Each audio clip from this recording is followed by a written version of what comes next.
Hello everyone and welcome back to Let's Play Bayonetta. We got a pretty tough chapter ahead of us today. Not really too much special to say at the moment, but, yeah, this is a pretty interesting one. You're probably gonna have trouble with this one your first time through it, so I hope this video will show you something that, that will really help you.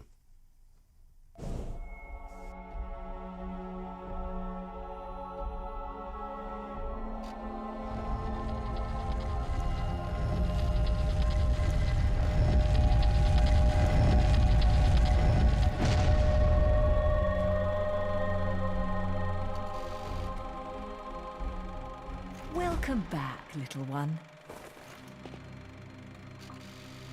Mummy, where are we? It looks like someone's expecting us. Awfully nice of them to roll out the red carpet. Luca, you need to get one thing straight. Yeah, I know. I won't look after you, so don't screw up. I got things under control. Let's go. Stay next to me, little one.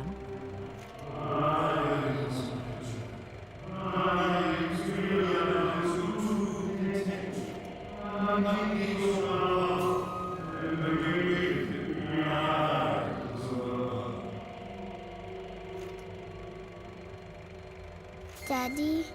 What? Daddy, it's Daddy! Daddy? Of course, Mummy. Can't you hear him? Okay, Daddy, I'm coming. And I'll bring Mummy with me. Little one, wait! This way, Mummy. Little one!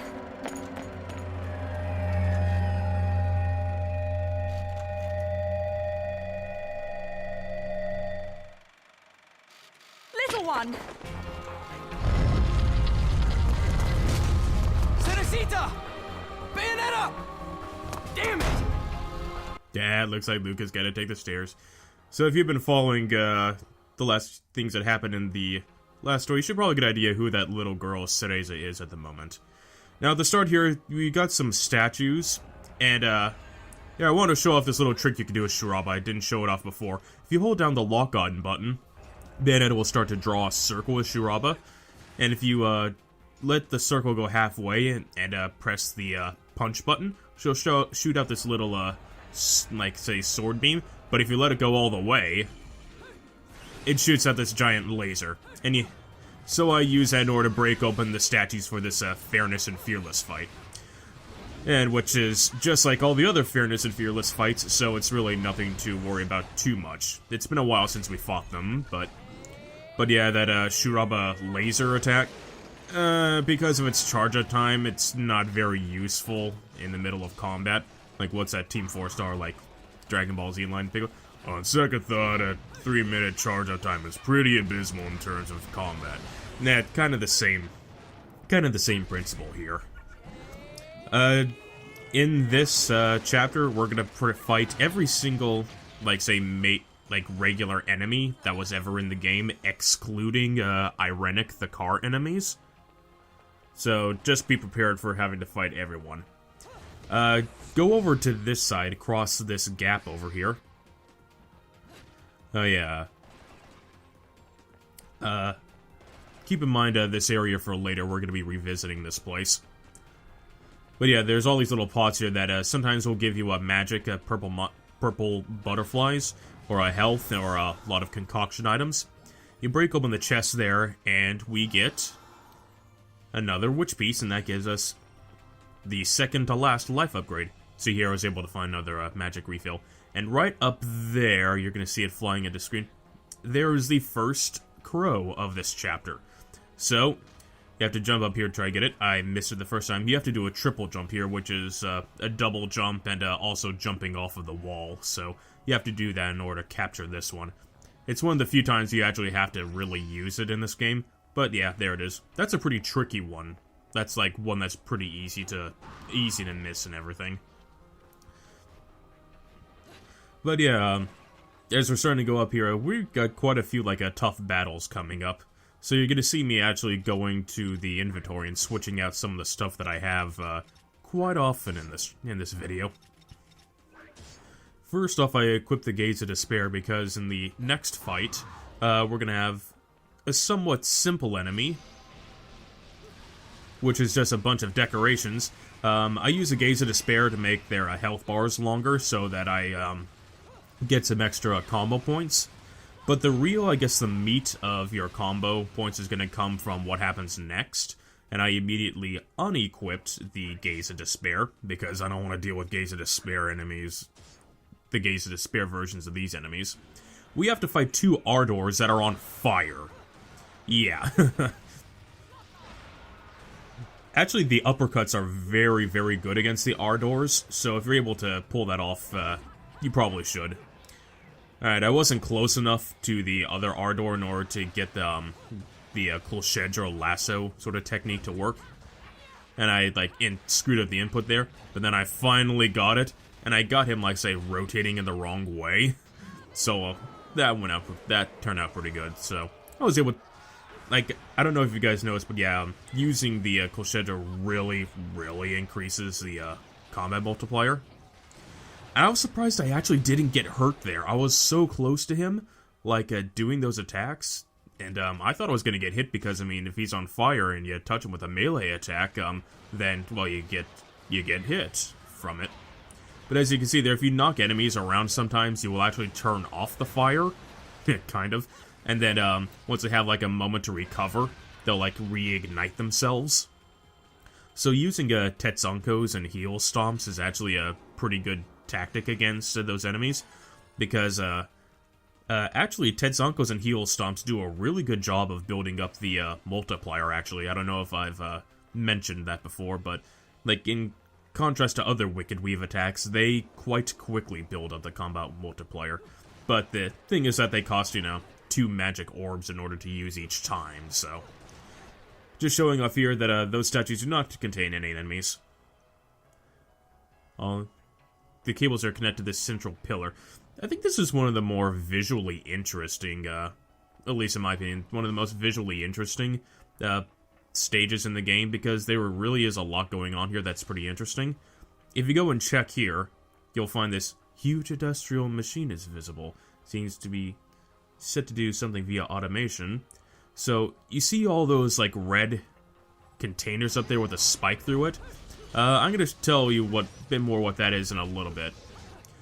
Here in this fight, you have to fight against 4 Braves. And as I shown before, if you kind of like say let them alone for a while, 3 of them will combine into a Great Brave, like so one that's pretty much like a faster version of a Beloved. You can get a Pure Platinum here without letting them, you know, combine into a Great Brave, so... And unlike the first fight, you can actually get Witch Time against them, so this shouldn't be too bad. Most of their attacks are really easy to predict. Even though they're little stomping attacks, the things that they do with their feet are a bit trickier to see. And here's something that kind of disappointed me about recording this. That's the Braves Angel Arm. Yeah, I came over here to see if there was any new dialogue, but I was wrong. It has a standard 3-hit combo like the other main Angel pole arms, but its kick attack is different, and that's sort of like this boomerang throw of it. It does a lot of damage. And right here, we have to fight Gracious and Glorious. I wanted to use it in order to just break it open, but I didn't know it was going to break in one hit. So when I exit back to the title screen, I mean, since I didn't have a checkpoint when I had it there, I lost it, so I couldn't show it off. So I'm sorry about that.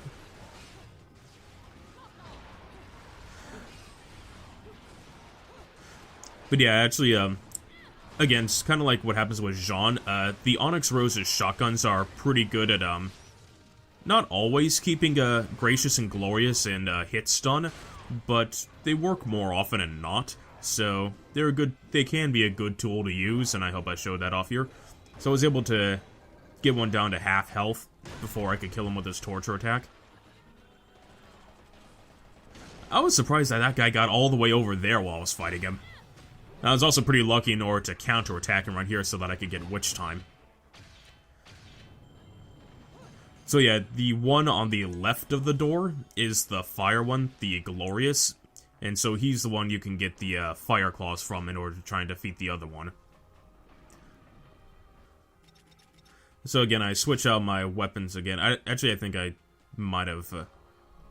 yeah, like, I think I, like, showed off the wrong equipping screen because you fight 2 Joys here, and I, use Colchedra on them instead of, you know, the Scarborough Fair. Thankfully, I got this, whip to go in one try, and I managed to destroy one of the Joys by doing that, like, right at the outset, which was pretty good. And thankfully, even though my combo multiplier reset, I was still able to get the platinum for combo.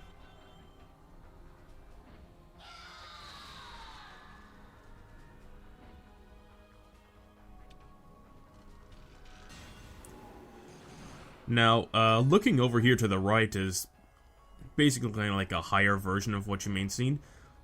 Containers filled with red liquid suspended from the giant shaft. If you take a good look in the middle side of it, you'll see what looks like a black cloaked figure. These are all the corpses of witches. Like, so the villain has been going around taking out the bodies of witches, putting them in their containers with a spike through their hearts, and, you know, hooking them up to machines and using their magic power to power this project. This sort of, station, this gadget, that's this central pillar in the middle of this entire building. You're going to want to rush up this flight of stairs because you have a couple of enchants that are on the ground, and when they're on the ground, they're going to try and shoot you with their very quick projectiles. Thankfully, I was able to dodge one of them so that I was able to get witch time from it. But yeah, if you just walk up there, you're probably going to, you know, run into, like, say, 3 fireballs being shot at you at the same time, and you're going to have trouble avoiding it. Here you have to fight Grace and Glory, and thankfully, you can still get witch time from them. I had the wrong weapon set equipped there, that's why I didn't have Shuraba and Kilgore out. I thought I did, but I didn't. And I was actually kind of surprised that doing this torture attack killed this Grace right here. But oh well, what works works, I guess, right? And, you know, just like before, you dodge, get into witch time, and you use the fire claws to take him out.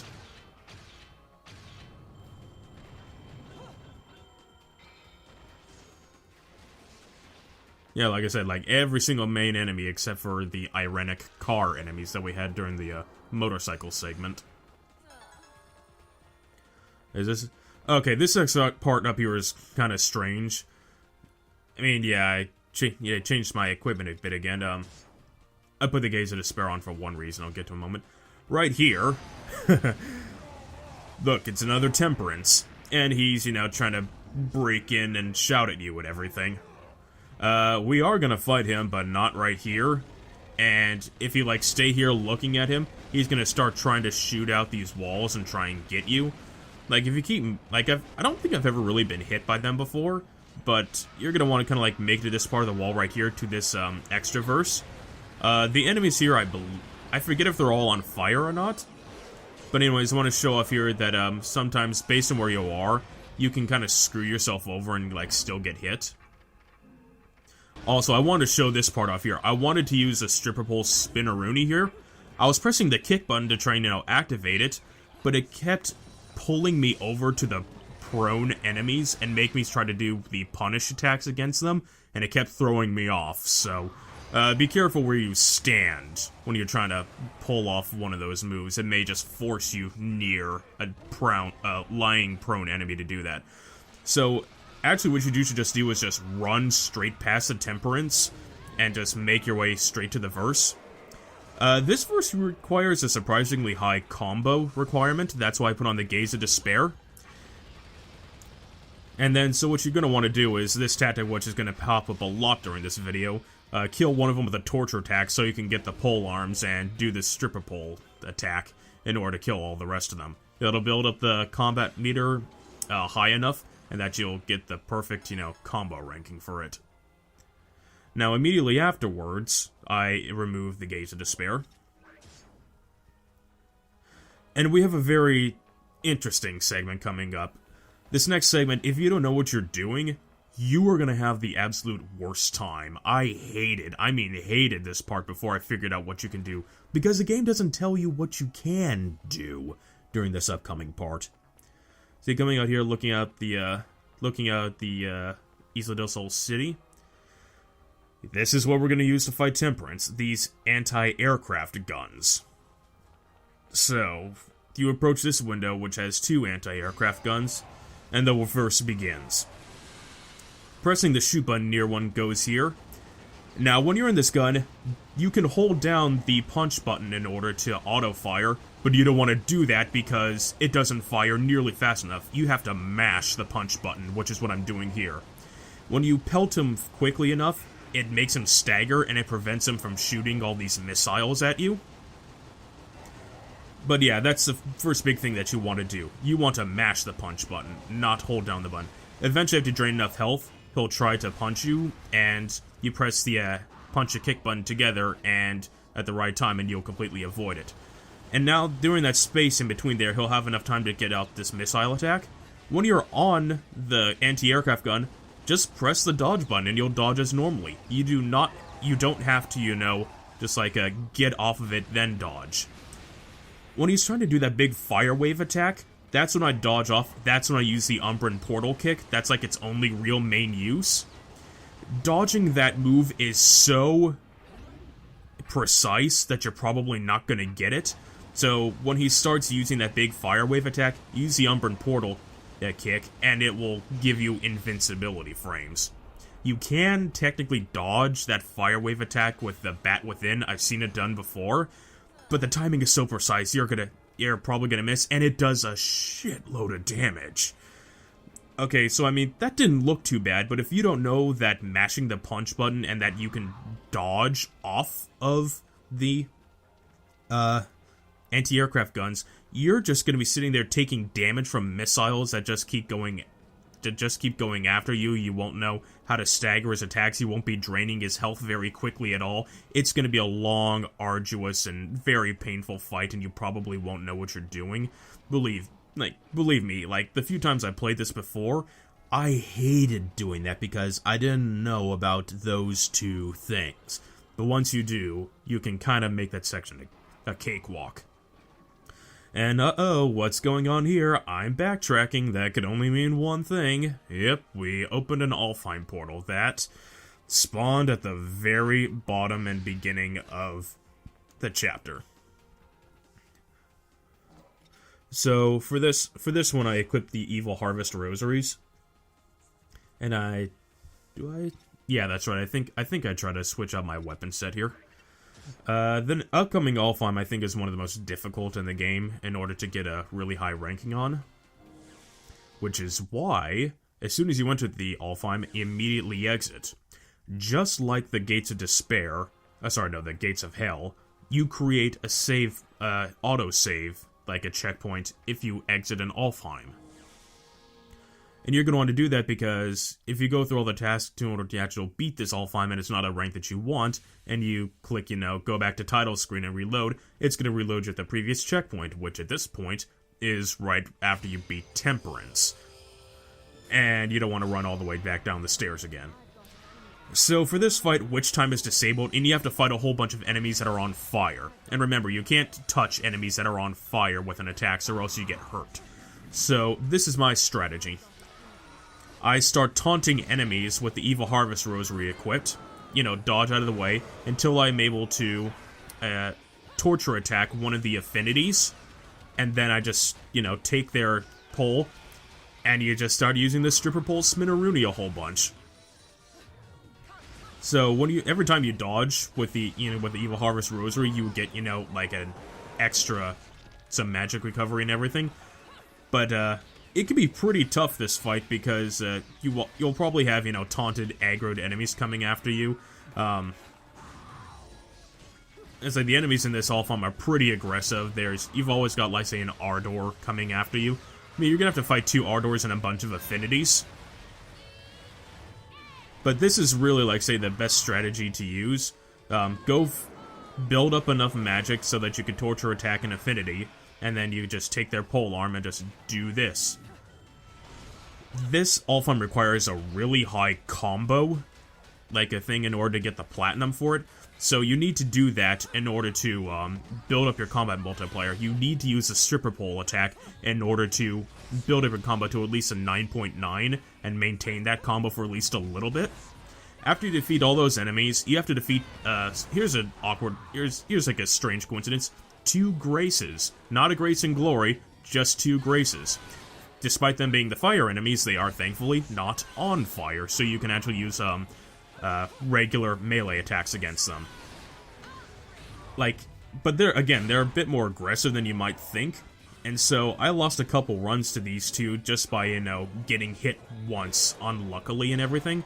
For these guys, I prefer to keep the distance and just use, Wicked Weaves in order to finish them off, because by that point you probably have the right amount of combo points against them, so that you don't really have to bother trying to get any decent combo points against them. So, build up your combo with the enemies that are on fire, then just quickly deal with the 2 graces as best you can. And that'll give you a broken witch heart. Now that was my highly successful run, it went really well. Let's see what happens sometimes when the game decides to try and screw you over. See, right over here, I was trying to get a torture attack on the enemy lying prone right there, but it made me try and do something else. Like, it made me start to try and punish him. And this one right here, when you start to get hit in this corner, I didn't make the camera do that. That camera just likes to screw up when it's in this corner of the room, so you have to be careful with that corner or else the camera could screw you over. It's happened to me more than once. So that was, like, say, 2 examples I've showed you in this video of trying to pull off, say, like, a different attack around a prone enemy, and it forces me to, like, say, do the punish attack against the prone enemy, even though it wasn't my input. I was trying to do the other attack. So be very wary of that. Now, this may look kind of strange here, so yeah, I skipped ahead a little bit so that you didn't have to see me run all the way back up. You'll have these little flavor texts here if you try to go through these gates. You'll probably notice that I equipped a Kilgore to my hands instead of the feet. And right here you'll find another Antonio Redgrave notebook.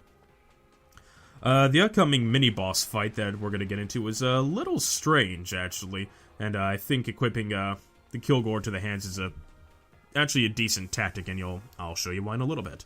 What you're supposed to do here is, break through this elevator gate, and we're going to be climbing up this elevator shaft. You have this little cutscene here of, the moon coming out, and a QuickTime event. Unlike other ones, where you had to press up and jump, this time you have to press right and jump. It's the only time you have to do in the game, and it can probably throw you off. You might get hurt the first time you do it. And the fire coming from that elevator, once it's broken, will hurt you, so don't touch it. And as soon as you go up here, the glass will break, and you'll have to just stay in this center line to avoid these falling elevator, containers.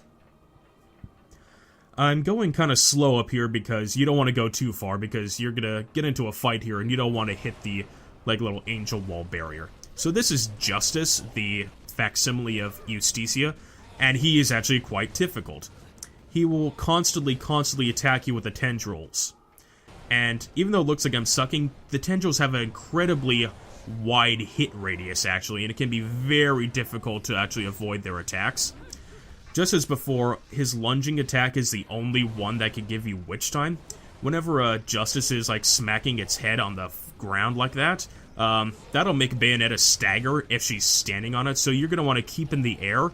And I like to use the Kilgore charge modifier to shoot rockets at its face, because the more damage you do to it from a distance, the more likelihood it's going to try and do the lunging attack so you can get some witch time against it.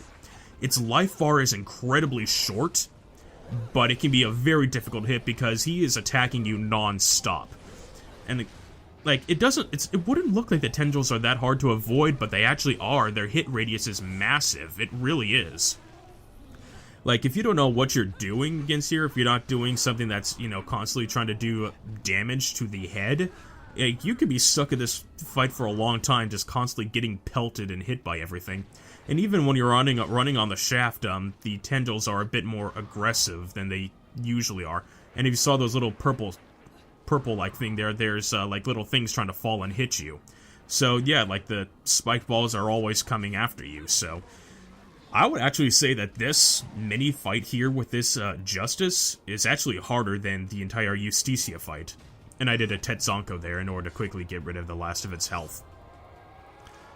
Because, yeah, like, this guy is constantly attacking you. You really have only a small space to fight in. One of its attacks will make you throw you off balance, which could make you, like, say, unable to dodge another tendril hit. And if you go too far to the right when you're fighting it, you'll hit the angel wall and you won't be able to go any further, and it could screw you up. So, that is a very, very tricky fight. I really don't like doing it. You have to be very careful against that guy. And that's why I use Kilgore, because I preferred using it over Scarborough Fair from shooting it at a distance, because it does more damage. And if it's not, flopping on the ground, you'll probably fire it in a straight enough line that you'll probably hit him. But thankfully there's nothing else to worry up there, and so you can just run up here into this open elevator door, and it'll give you another autosave. And here we enter one of the top parts of the building. So there's this giant statue at the top of whatever that device was, running all the way up the length of the building. That's pretty interesting. So over here we have a Gates of Hell portal, if you need to use it.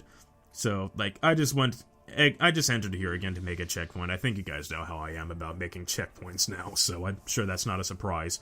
You go into the immediate room, and you go down this small hallway, and you'll find another witch chest. We're going to be getting the last of the witch chests in this chapter, actually. And in here is yet another broken witch heart piece. And right over here is, just some basic platforms to get on top of. They'll like to sink a lot, when you fall straight on them. And up here is a very strange place that you may not know exactly what to do. Actually, if you stay on, like, say, these ledges right here for a while and go idle, a courage, the Fortitudo, like, say, clone enemies, their dragon heads will pop up and will try to fire fireballs at you. You don't actually fight the courage enemy. It's just something that tries to, makes you go, hey, pay attention whenever you're, like, starting to go idle up there. I didn't get him to trigger this time, but he'll appear if you stay around there. And in that cage is the final crow on normal mode. Very easy to get because he's stuck in the cage. You're gonna have to go down here anyways, because there's a hidden verse. And these enemies are all on fire, and I'm gonna do to them exactly what I've done with a bunch of other enemies in this fight, and that is kill them with a torch attack, take their pole arms, get into witch time, and use a stripper pole spinneroonie. Because again, actually the combo requirement for this verse is surprisingly high. So I do that in order to build up my combat multiplier. That's pretty much, I would say that's almost a secret of this level, because a lot of those fights with affinities, they have surprisingly high combo requirements to get a platinum for it, and that using that method is exactly what I recommend for all of them. So in that witch chest, you got another red hot shot, so I think that's like 3 for me that I haven't used yet. And if you climb up this other side, you'll find another Antonio Redgrave notebook entry that's all about the guy at the top of the Ithaval group, whose name is Balder. You approach this and, yeah, this is a big statue of a goddess that's on top of some sort of, large shaft piece of equipment that they've been building here.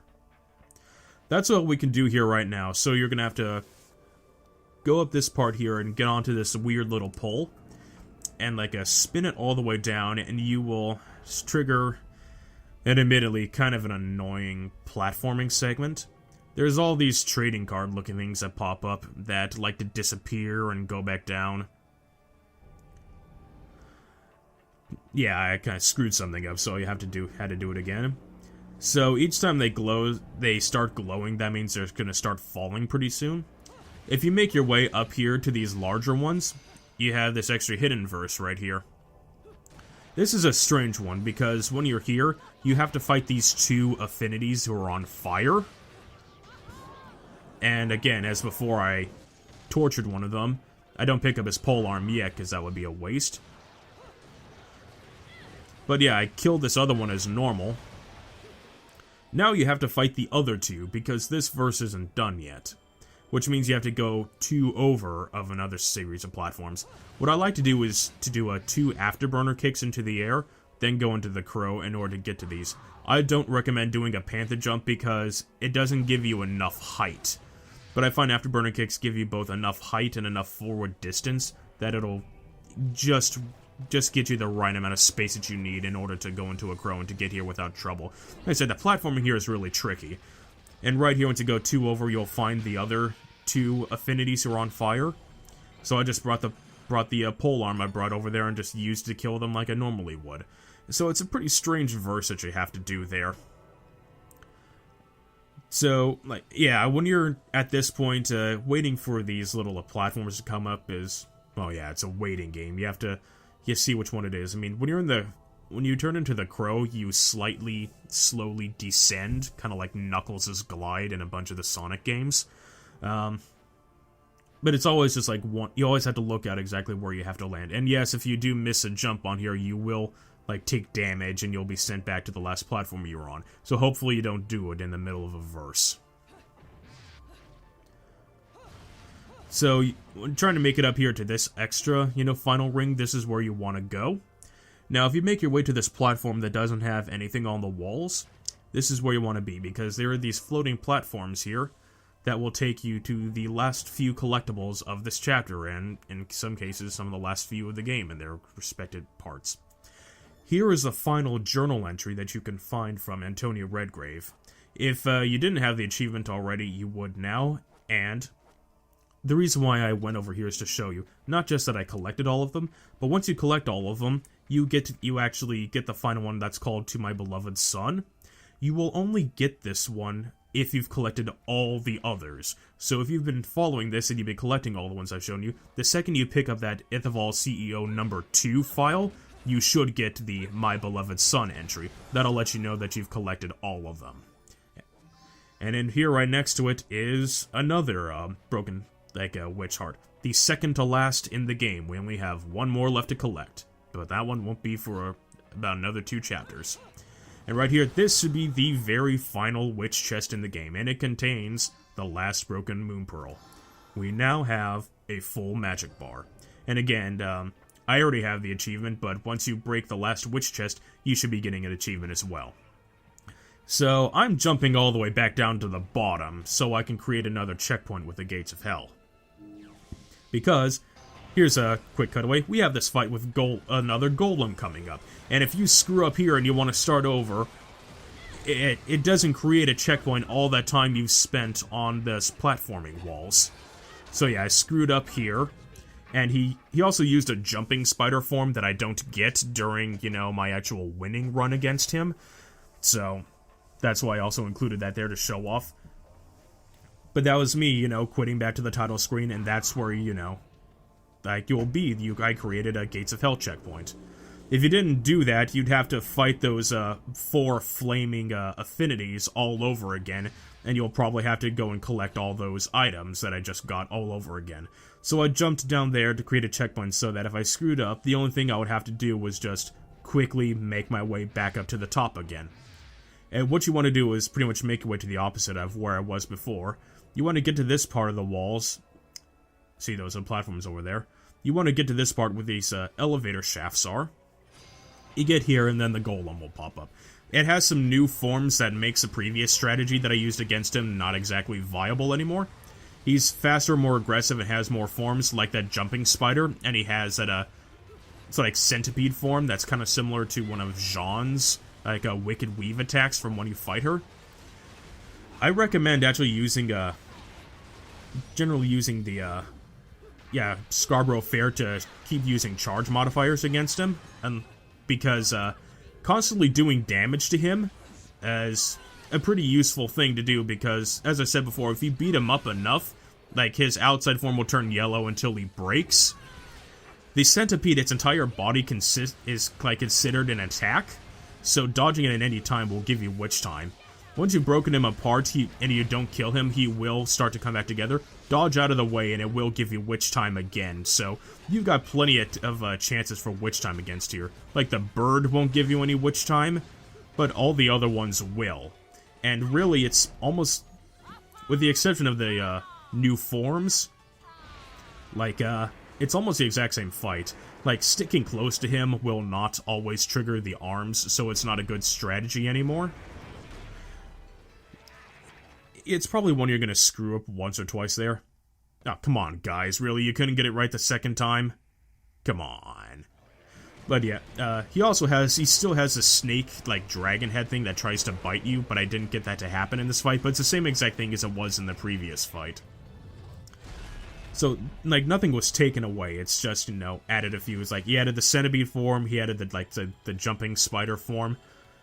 And, like, most of the attacks that he does can and will give you witch time if you dodge them, so it's not too bad, really. But yeah, use the Scarborough Fair in order to get him to break apart, because doing so will give you a pretty good string, you know, like, of time in order to start, you know, beating him up. You know, the controls kind of took their time inverting when they got me out here, so I ended up controlling myself back inside of there. So here we are running up the elevator shaft again, and yeah, I take a pause here to show you, like, this is what I mean when I say that this place is really visually interesting. Like, this entire Isla del Sol is built to, like, look like a galaxy, and it's just a very impressive viewpoint from this part right here. Now, this upcoming part with the facsimile Sapientia called Prudence, it's very simple to defeat him, but there are two things that are big problems here. The first is the frame rate. The frame rate goes to shit here, so it could drop your inputs a lot. Secondly is the camera, because it will just zoom in at random. What you want to do is just mostly stick to the ground and just shoot at him with your main gun before you're able to dodge one of his attacks and just beat him up. Because, like, after you beat him up for a little bit, he'll be pushed back a little bit, so you're going to want to keep firing gun in order to maintain the combo. He'll either attack you with his mouth, which can be dodged, or he'll attack you with his claws, which can also be dodged. The problem is, which I'm sure you could see, you're going to have all this debris and fire in your way covering up with you, and you're not always going to be able to see. See, his claw attacks will all give you witch time as well. So I just shoot at him with the gun until I'm able to get close enough and get witch time from an attack, and then I just jump up and smack him with Shiraba. See? You can't even see what he's doing there. So when, like, things get slow and things start getting in the way of your view, just start dodging. Not really quickly, you don't want to turn to the beast within. But if you can't see, start dodging. See what I did there? You can't see what I'm doing, but I'm doing the same things over and over again. I am using the same exact method. It's a very simple method of beating him. He has a very short life bar, and he dies really quickly. But you do need to maintain a combo, so that's why you have to keep shooting at him with the gun. But yeah, that's a really crappy thing to do. Like, the frame rate is terrible, then the camera is terrible. Contrary to how epic this scene is, as long as you stay in Panther form, you're not going to get hurt by the fire. Like, even though the fire's completely engulfed me, I'm not going to get hurt. So as long as you're in Panther form, you're fine, and you just keep running up till this window. We're pretty much all done with the chapter. That was the very last thing that we had to do. And it'll bring you to this little floating ball here with this, I assume red liquid is coming from the witch corpses that's helping to power this little elevator ball, because it's going to be rising us up to the top in a little bit. And this is the last thing we're going to have to do in this chapter. So this chapter has a lot of fights that you have to get through. Some hidden, some easy. But a lot of them really tricky and requiring a lot of thought. So yeah, we get another, like, excellent vista of this entire island. And right up there is this weird circular room is the office of the Ithaval CEO. The person who's been calling out to Bayonetta, calling her his dear sweet child this entire game. Next chapter, we're gonna get a lot of answers. It's gonna bring up a lot of questions as well, but once we enter this part here, the chapter is over. Now, I don't know if you guys have noticed throughout this entire video, but I pure platinum this chapter.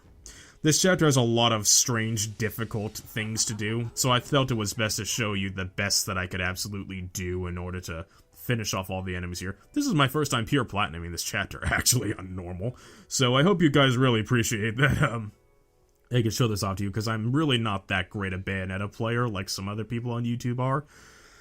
But yeah, that's one of the toughest chapters in the game. Your first time playing it, you're going to have a really tough time. We only got 2 chapters left. I'll see you in the next video.